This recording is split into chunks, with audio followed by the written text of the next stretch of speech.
The very language of tolerance and pluralism is almost unthinkable in this period, because toleration means you haven't got one state, one religion. We have to be given freedom so we can pursue our own religious truth.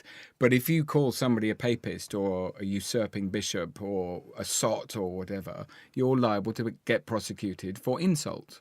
Because words are dangerous and harmful. There's a verse in the Old Testament that sums up this pre-modern view very well.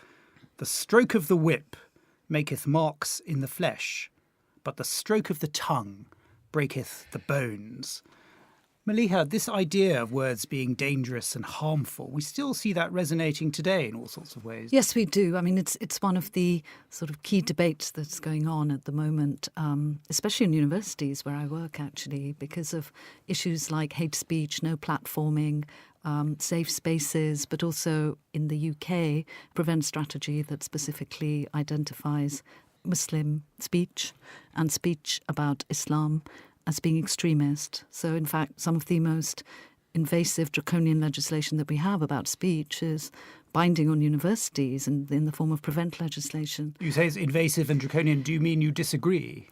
Well, I think the current legislation, the prevent legislation that establishes a duty on universities to control extremist speech on campuses has gone too far. I'm not alone in thinking that. But in terms of hate speech, for example, there are ways in which there are legitimate reasons for controlling hate speech when it crosses certain boundaries, certain thresholds, when it becomes, as Hannah said, almost like an act that can cause harm, especially to vulnerable minorities. I think that there are legitimate reasons to restrict it.